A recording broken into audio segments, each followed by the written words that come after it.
जय हिंद। 1 को है अंतर्राष्ट्रीय योग दिवस। कोशिश ये होगी कि हर दिन रोजाना मैं आप तक लेकर आऊं लोगों के एक्सपीरियंसेस, लोगों का कहना योग के बारे में।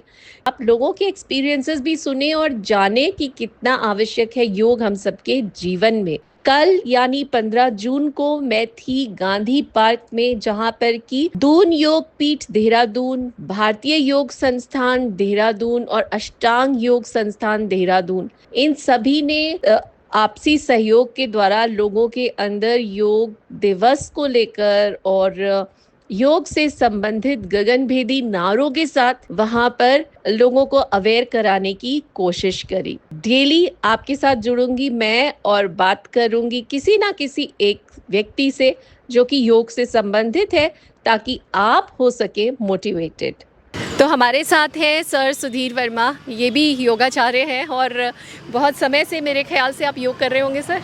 हाँ, यहाँ गांधी पार्क में तो हमारा यह भारतीय योग संस्थान का पिछले 10 वर्षों से है, लेकिन हमारा संस्थान तो सन 1967 से है, चल रहा है। दिल्ली में हमारा मुख्यालय है और पूरे भारत में हमारे और विदेशों में भी 10 विदेशों में भी हमारे केंद्र हैं। कम से कम 4,500 केंद्र हमारे हैं जो बिल्कुल निःशुल्क समाज की सेवा करते हैं और योग सिखाते हैं। योग करके जो है सबको, समाज को स्वस्थ बनाने का ये एक दायित्व हमारे संस्थान ने उठाया हुआ है। तो आपका गांधी पार्क में ये रेगुलर चलता रहता है? ये रेगुलर चलता है बिल्कुल। आज से 20-25 वर्ष पहले हमारे पूज्य राधेश्याम जोशी जी थे, अब वो ब्रह्मलीन हैं, तो उन्होंने यहाँ पे जो है गांधी पार्क में ये योग रूपी एक पौधा लगाया था और उसी ने जो है वटवृक्ष का ये रूप ले लिया है। और आज देहरादून में हमारे 4 जोन हैं, पूर्वी जोन, दक्षिणी जोन, एक युवा ज़िला और एक हमारा पश्चिमी ज़िला।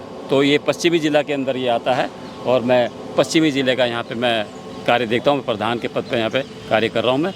और इसके अलावा जो मेरे सभी ज़िलों के यहाँ पे कम से कम 55 योग साधना केंद्र चलते हैं जो बिल्कुल निःशुल्क समाज को सेवा देते हैं। ये तो बहुत ही अच्छी सोच के साथ आप लोग काम कर रहे हो कि समाज को आप चाह रहे हो कि वो निरोगी रहे और योग की तरफ बढ़े। कितना मुश्किल होता है ये आपका लोगों तक पहुंच पाना और उनको बता पाना कि कितना आवश्यक है योग करना। बहुत अच्छा प्रश्न है आपका है ये। वास्तव में हमारा सारा लाइफस्टाइल, हमारी दिनचर्या, हमारा खान पान, हमारा एजुकेशन सिस्टम, मैं कहूँगा इसमें मेन है मुख्य, जिसकी वजह से हम जो है कहीं ना कहीं हम अपनी सनातन संस्कृति से और योग जैसी एक प्राचीन और एक बहुत बढ़िया विद्या से हम दूर चले गए हैं। पश्चिम के देशों की तरफ हम बढ़ रहे हैं। वहाँ पे हम जिम और चीज़ें यूज़ कर रहे हैं। तो हमारे युवाओं के दिमाग में वो चीज़ बिल्कुल ऐसे घर कर गई है कि स्वस्थ रहने के लिए शायद जिम से बढ़िया कोई वो नहीं है, साधन नहीं है। लेकिन यहाँ उल्टा है, यहाँ वो थोड़ा सा चूक कर रहे हैं। तो बड़ा कठिन होता है ये वास्तव में उनको समझाना। और हमारी जो 60 साल की उम्र के ऊपर लोग हैं वो तो इस चीज़ को समझते हैं, लेकिन युवा पूरी पीढ़ी को जोड़ने का जो है बड़ा कठिन ये कार्यक्रम है। लेकिन हमारा संस्थान उसके लिए भी समय समय पे युवाओं के लिए शिविर लगा करके युवाओं को जगाने का भी, जागरूक करने का भी ये कार्यक्रम चलाता रहता है। तो कुछ युवा लोग भी आ रहे हैं धीरे धीरे, अब उनको भी समझ में आ रहा है कि वास्तव में योग और हमारी भारतीय संस्कृति, सनातन संस्कृति से बढ़ के दूसरा कोई साधन स्वस्थ रहने के लिए इस धरती पर नहीं है। बिल्कुल सही कहा आपने। मुझे लगता है जो हम जिम जाते हैं तो हमें अलग अलग इक्विपमेंट्स की ज़रूरत पड़ती है। हाँ। और योग में हमारा स्वयं का शरीर ही हमारा इक्विपमेंट होता है। बिल्कुल। इसमें केवल कुछ नहीं, केवल एक आसन आपको चाहिए और 1 घंटा आपको चाहिए और इक्विपमेंट्स या कोई इंफ्रास्ट्रक्चर कुछ भी नहीं चाहिए। केवल आपका समय ही सब कुछ है उसमें। आपका 1 घंटा आपके लिए आपका शारीरिक विकास भी करेगा, आपका मानसिक विकास भी करेगा और आपका आध्यात्मिक विकास भी करेगा। तो इससे बढ़िया तो कोई विधा कोई है ही नहीं कि हींग लेगा ना फिटकरी और रंग चोखा का चोखा। ये तो वो वाली बात होती है। जी, बहुत सही बात कही आपने। हाँ, और ये आपके अगर हम बताना चाहें देहरादून में लोगों को, तो गांधी पार्क में सुबह कितने बजे से कितने बजे?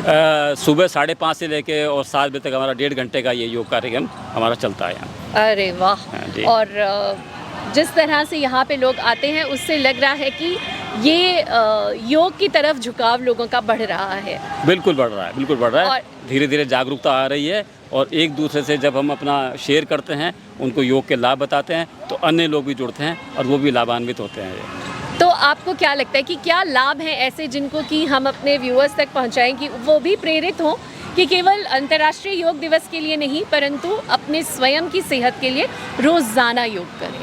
अंतर्राष्ट्रीय योग दिवस हमारे आदरणीय नरेंद्र मोदी जी ने एक चलाया हुआ अभियान है और उनका 21 जून अंतर्राष्ट्रीय योग दिवस का यही उद्देश्य है कि ये केवल एक दिन करने का साधन नहीं है, एक जागरूकता के लिए अंतर्राष्ट्रीय योग दिवस ये उन्होंने एक बना दिया है। तो उससे यही एक मैसेज हम देना चाहते हैं कि हमको रोज़ ही योग करना चाहिए, तभी हम देखिए योग जो है नियमित जब नहीं करेंगे तब तक हम इसका लाभ नहीं उठा सकते।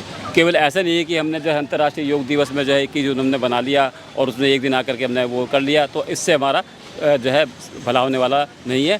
तो जब तक हम नियमितता नहीं लाएंगे इसमें, तब तक कोई लाभ होने वाला नहीं है। तो इसमें 15 दिन अगर कोई कर लेता है तो 15 दिन करने के बाद में स्वतः ही एक अंदर से एक आभास होने लगता है कि मुझे योग अभ्यास रोज़ करना चाहिए, क्योंकि उसके शरीर में परिवर्तन आने लगते हैं।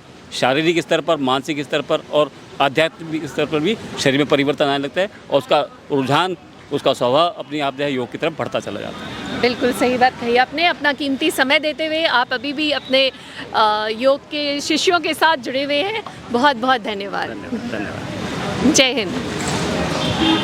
मुझे यकीन है कि योगाचार्य की बातें आप सभी को पसंद आई होंगी और उनका ये कहना कि हमारी जो अपनी सनातन संस्कृति है, जो इतने वर्षों से अडिग रही है और सबके जीवन में सुंदरता लेकर आती रही है, एक सेहतमंद शरीर और मानसिक सोच हमारी पॉजिटिव रखने में और हम सभी को आध्यात्मिकता की ओर लेकर जाने में, तो उम्मीद ही नहीं पूरा विश्वास है कि आप ज़रूर इस ओर ध्यान देंगे।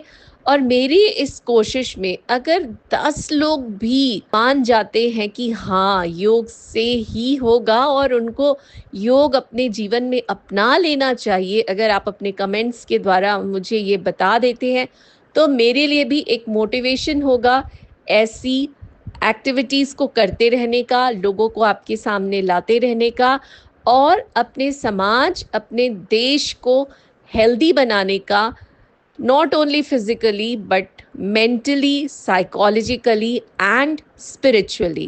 जय हिंद।